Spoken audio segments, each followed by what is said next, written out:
20 жыл мурун Словениядагы калдыктардын баары ушундай таштанды талаасына ыргытылчу. Бул ошол таштанды талаасынын бүгүнкү көрүнүшү. Таштанды талаасына кетирилген таштандынын саны кескин азайган. Анткени учурда башкала Люблянада таштандынын 70% кайра иштетиле баштады. One is for plastic. Бирөө желим үчүн, мунусуна кагаз, органикалык материалдар, айнек салынат. Мындан сырткары бир идиш жалпы таштанды үчүн.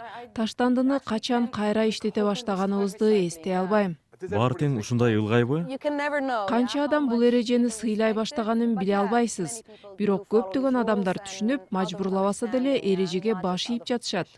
Мындан сырткары шаардын борборунда жашаган адамдар да таштандысын ылгайт. Ар бир жолу кайра иштетилбеген бир нерсени ыргытса, 1 евродон төлөөгө туура келет. Бирок жада калса, бул да таштанды талаасына жөнөтүлбөйт.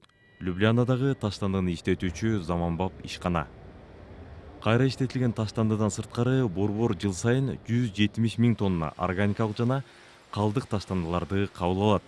Органикалык калдыктардан жер семирткич чыгарылса, ылганбаган калдыктарды өзүнчө бөлүп алышат.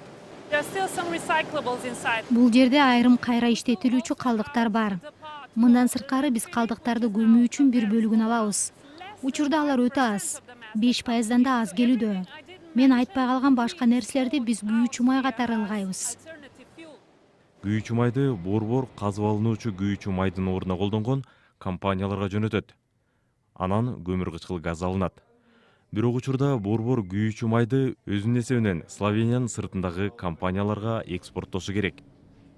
Күйүүчү таштандыдан энергия өндүрүлсө да, ал көйгөйдү чечпесин кызматкерлер жакшы билет.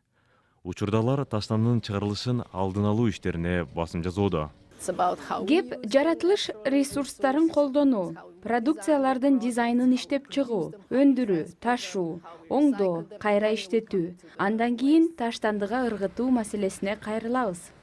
Люблянада кийинки максат таштандыдан биротоло арылуу.